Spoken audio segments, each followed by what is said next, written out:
그런 평가를 듣는 사람들이 있습니다. 사람 보는 눈이 탁월한 사람이다. 그런 평가를, 그런 표현을 받으시는 분들이 있습니다.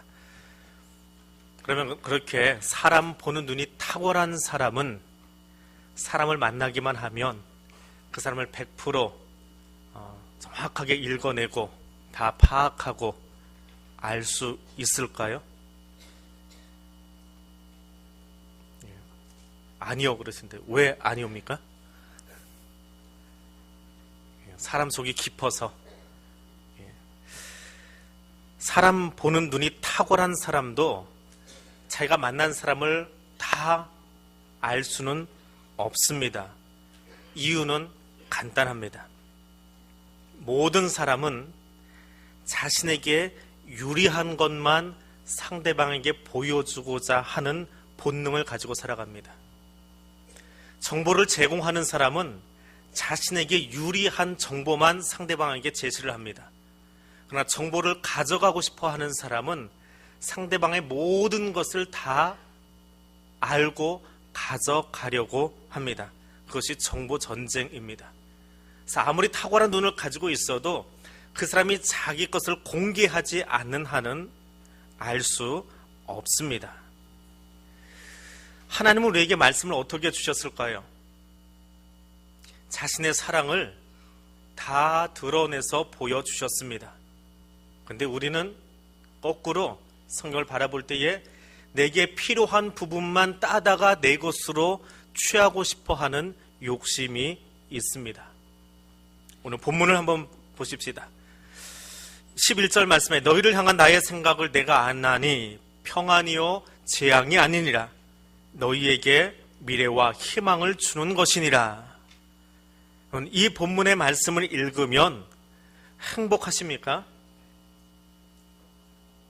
이 본문의 말씀을 읽으면 하나님이 내게 평안을 주시고 미래를 주신다니까 절로 웃음이 나오십니까? 아니면 본문 말씀대로 하나님 내게 꼭 주셔야만 합니다.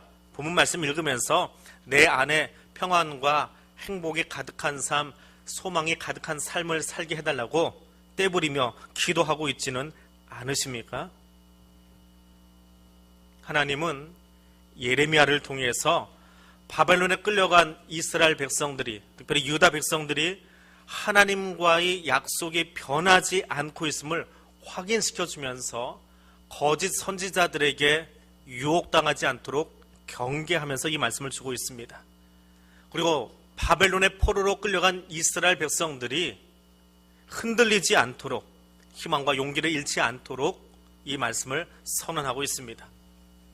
이 말씀이 선포되던 시기에 유다 백성들은 그들의 역사에 있어서 가장 절망스러운 시간을 보내고 있었습니다. 하나님의 백성인 유다 사람들에게 이 시기는 장밋빛 미래를 기대해 볼 수 없는 그런 시간이었습니다. 왕도, 지도자들도, 백성들도 부패하고 이방과 통혼하고 하나님과의 언약을 등지고 살아가던 시기였습니다. 그때에 등장한 것이 예언자들입니다.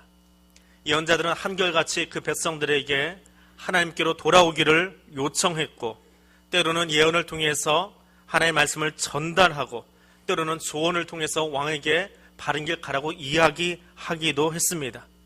그것이 예언자들의 몫이었습니다. 그러면 이 말씀을 읽고 있는 우리가 해야 될 일은 무엇일까요? 하나님 말씀을 분별할 줄 알아야 합니다. 마지막 때는 혼란 그 자체입니다. 거짓 교사들은 막연한 번영신학으로 백성들을 유혹합니다. 하나님은 예레미야를 통해서 너희의 죄로 말미암아 70년 동안 바벨론 포로 생활을 할 것이다 이야기하셨습니다. 예레미야 25장에 보니까 이 모든 땅이 폐허가 되어 놀랄 일이 될 것이며 이 민족은 70년 동안 바벨론 왕을 섬기리라 말씀하십니다. 전하는 예레미야나 듣는 유다 백성들이나 듣기에 거북한 메시지일 수밖에 없습니다. 어떤 예언자도 어떤 선견자도 복을 선언하고 잘 되십시오, 형통하십시오라는 말을 하고 싶지 질타하고 나무라는 말 전하고 싶겠습니까? 근데 하나님이 시키니까 이 말씀을 전하고 있습니다. 그래서 예레미야는 울 수밖에 없습니다. 내 백성을 향해서, 내 조국을 향해서 하나님이 심판하신다라고 이야기해야 하니까 눈물이 흘러내립니다. 그래서 눈물의 선지자라고 하는 별칭이 있습니다. 그런데 예레미야 28장에 가니까 하나냐라고 하는 선지자가 등장합니다. 그는 여호와의 성전에서 제사장들과 백성들을 모아놓고 그 앞에서 이야기합니다. 28장 2절 이하에 보니까 나 만군의 주 이스라엘의 하나님이 말한다. 내가 바빌로니아 왕의 멍에를 꺾어버렸다라고 선포합니다.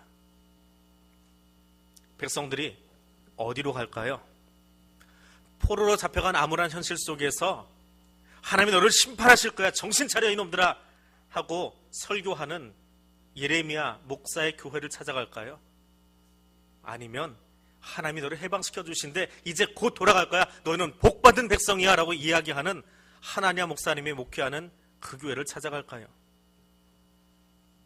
겉으로 보기에는 하나냐의 번영신학이 그들의 마음을 사로잡습니다. 그렇게 되면 얼마나 좋겠습니까? 그건 예레미야도 같은 마음일 겁니다. 그런데 그 순간에 하나님이 그에게 이야기하십니다. 28장 15절에 가니까 하나냐는 똑바로 들으십시오. 주님께서 언제 당신을 예언자로 보냈습니까? 당신이 이 백성을 거짓을 믿도록 하고 있습니다. 그리고 하나냐가 예언의 도구로 사용했던 나무 멍에, 춘향전에 나오는 춘향이가 쓰고 있던 긴 칼 같은 것을 가져와 부수라고 합니다. 그래요, 당신 말대로 이것은 하나님이 부수실 겁니다. 근데 이제 쇠로 된 멍에를 다시 가져오십시오. 예전의 멍에보다 더 무거운 것을 우리의 죄악 때문에 하나님이 여기 짊어지우실 것입니다. 그리고는 예레미야 28장이 마무리되면서 그의 7째 달에 하나냐가 죽으니라 하고 끝납니다. 그리고 시작하는 것이 29장입니다. 그런데 하나님이 오늘 11절의 말씀을 예레미야의 입을 통해서 주십니다. 내가 너희를 두고 계획하고 있는 일들은 재앙이 아니라 번영이다. 너희에게 미래에 대한 희망을 주려는 것이다. 나 주의 말이니라. 방금 28장에서 하나냐가 번영신학 이야기하다 그것이 하나님 뜻이 아니라고 죽었습니다. 그런데 하나님이 그 입술에 다시 선포케 하시는데 내가 원하는 것은 재앙이 아니라 번영이고 미래에 희망을 주려고 한다. 예레미야가 그걸 선포하면서 마음이 어떨까요? 아니, 누가 번영신학 이야기할 때는 죽이시더만 나도 그 사람이 죽는 것이 안타까운데 왜 내게는 그 이야기를 다시 하라고 하십니까? 하나님이 이중적인 분 아니십니까? 라고 질문할 수 있지 않을까요? 근데 말씀에 집중하십시오. 예레미야 29장은 분명히 희망의 신학이고 번영의 신학 맞습니다. 그러나 막연한 번영을 이야기하지 않습니다. 70년 바벨론 포로 생활이 지나간 뒤에 그들이 맞이할 가나안의 복귀를 준비시키기 위한 희망의 말씀입니다. 그런데 지금은 바벨론에서 땅도 사고 집도 짓고 아이도 낳고 살아야 됩니다. 그러나 여기가 너희의 영원한 땅이 아니라 하나님의 나라를 바라보면서 가나안을 바라보면서 살아가라고 이야기합니다. 지금은 바벨론에 살아야 됩니다. 죄의 대가로 범죄함으로 에덴 밖에서 살아야 합니다. 그러나 거짓 번영 신학에 빠지지 말고 거짓 교사들에게, 적 그리스도에게, 이단에게, 사이비에게 빠지지 말고 휘둘리지 말고 살아가라고 말씀하십니다. 거짓 교사들은 자기 이익을 위해서 선포합니다. 자기 주머니를 위해서, 자기가 교주되고 자기가 리더되고 싶어서, 자기를 신격화하고 싶어서 선포합니다. 하나님은 예레미야를 통해서 이 말씀을 유대 공동체에게 주고 계십니다. 예레미야, 네가 번영하게 될 것이다 라고 이야기하는 것이 아니라 내 말에 순종하고 이 땅에서 말씀대로 살려고, 너희 아버지 세대는 그렇게 하지 못해서 나라가 망했지만 너희는 말씀대로 살아가면 그리고 그 말씀을 너희 자녀들에게 잘 전달해서 그들의 말씀 훈련을 제대로 받고 일어서면 70년 뒤에 내가 너와 다음 세대를 이끌고 가나안으로 들어가게 해주겠다라고 약속하십니다. 누가요? 개인이 아니라 유다 공동체가요. 어떤 사람들이요? 하나님 말씀을 그대로 믿고 순종하고 그것을 다음 세대에 가르치고 있었던 신앙의 공동체 말입니다. 모든 유다가 아니라 하나님 말씀에 순종하며 훈련되고 있던 그들을 가나안으로 이끄시겠다라고 이야기합니다. 그래서 오늘 우리에게도 똑같습니다. 오늘 우리는 에덴 밖에 살고 있는 존재들입니다. 그러나 우리 다음 세대에게 이 땅의 복과 평화와 안위가 아니라 하나님 나라를 바라보며 신앙의 유산을 전수시켜줄 수 있는 그 가정 신앙 공동체, 그리고 그것을 가르치러 가는 교회 신앙 공동체, 그 민족 공동체를 하나님이 책임지시고 오늘 11절에 약속하신 대로 번영의 신학으로, 희망의 신학으로 채워주시겠다라고 약속하십니다. 오늘 그 말씀을 의지하고 사랑하는 자녀들에게, 우리 교회 다음 세대에게, 우리 자신에게 하나님의 말씀이 중심이 되어 살아갈 수 있도록 기도하며 실천하는 성도들 될 수 있기를 원합니다. 그러면 지금 우리는 어떻게 살아야 됩니까? 지금 자기 십자가를 지십시오. 사람들은 누구나 영광을 취하고 싶어 합니다. 영광스러운 존재로 빛나는 자리에 서는 것 마다할 사람 아무도 없습니다. 중고등학교도 나오지 못한 사람이 하나 있었습니다. 미술학교라도 진학하려고 했다가 실패했습니다. 25살까지 직업이라고는 제대로 가져보지도 않았습니다. 부모님이 유산이 있어서 조금 물려받았는데 그거 다 써버리고 25살 되니까 국가에서 주는 고아수당 받아서 살아갔던 사람입니다. 근데 전쟁이 났습니다. 조금 편하게 살 수 있는 곳이 어디입니까?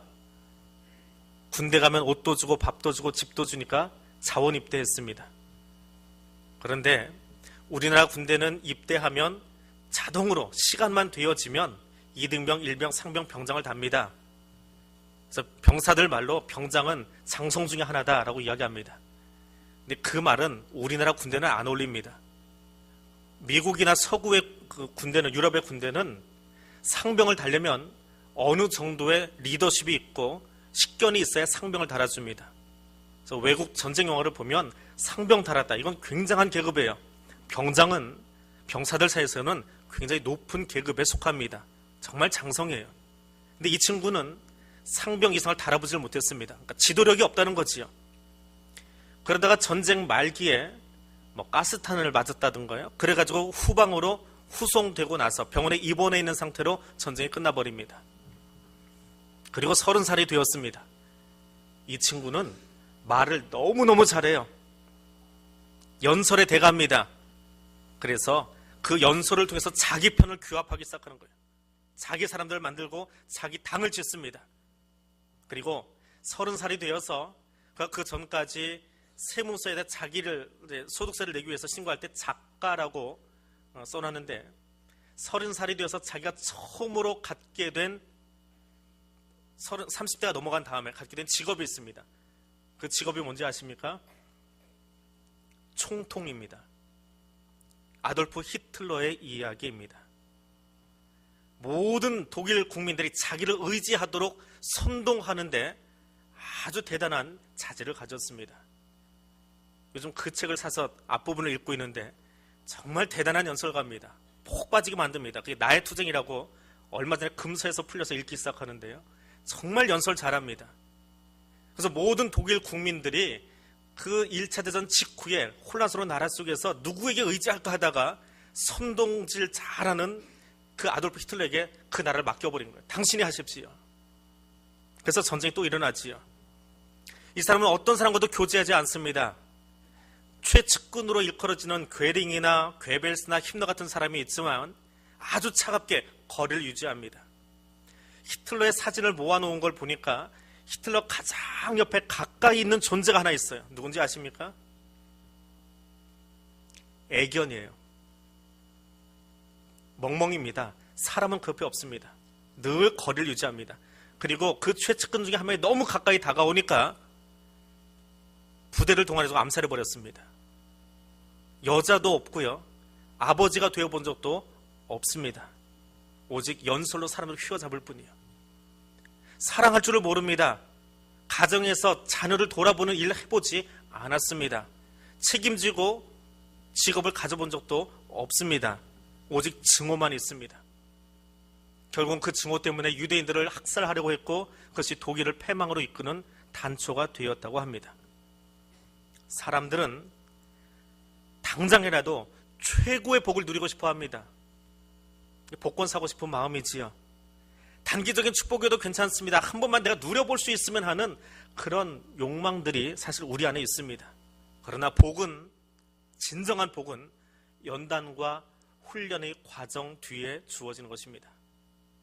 내가 열심히 하면, 내가 최선을 다하면 하나님 반드시 복 주시겠지, 평탄한 삶을 주시겠지 라고 생각하지 마십시오. 열심히 일해도 하나님이 평탄한 삶을 반드시 주시는 것은 아닙니다. 하나님은 그런 의무를 가지고 계시지 않습니다. 하나님은 온전한 평안과 소망을 위해서 지금 내 십자가를 지고 걸어가라라고 말씀하십니다. 마태를 통해서 들려주시는 말씀에 귀를 기울이십시오. 누구든지 나를 따라오려거든 자기를 부인하고 자기 십자가를 지고 나를 따를 것이니라 말씀하셨습니다. 우리는 예수님과 함께하면서 영광스러운 어떤 자리, 영광스러운 무엇인가를 취하려고 합니다. 그러나 주목하십시오. 영광을 취하기 전에 먼저 할 일은 지금 내 십자가 지는 일입니다. 토마스 아킨피스가 쓴 그리스도를 본받아라고 하는 책에 이런 글이 등장합니다. 십자가를 지는데 억지로 지지 마십시오. 기왕 십자가 지려면 기꺼이 지십시오. 그러면 십자가가 당신을 짊어져 줄 것입니다.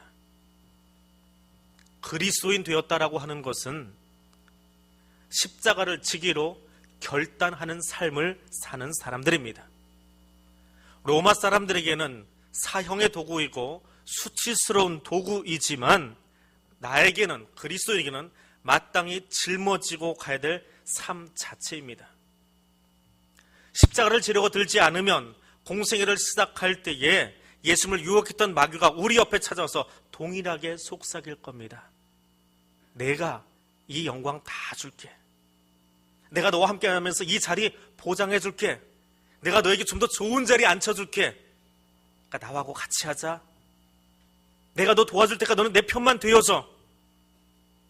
마귀가 예수에게 꼬드겼던 것처럼 그렇게 우리 옆에 와서 속삭일 겁니다. 그리고 십자가가 싫은 사람들은, 훈련의 과정에 싫은 사람들은 얼씨구나 하고 영광에 취해서, 명예에 취해서, 자리가 탐나서 달려갈 겁니다. 쉽게 좋은 자리만 탐하는 자로 전락해 버릴 것입니다. 고난은 멀리하고 자기 십자가 멀리하고 연단 피하려고 하는 사람들은 정금이 될 수 없습니다. 연단 받음이 무엇입니까? 망치로 두들겨 맞고 불 속에도 들어가고 물에도 들어가면서 담금질 당하는 겁니다. 그렇게 해야 내 안에 있는 불순물들이 다 빠져나갑니다. 좀 두드려 맞아야 됩니다.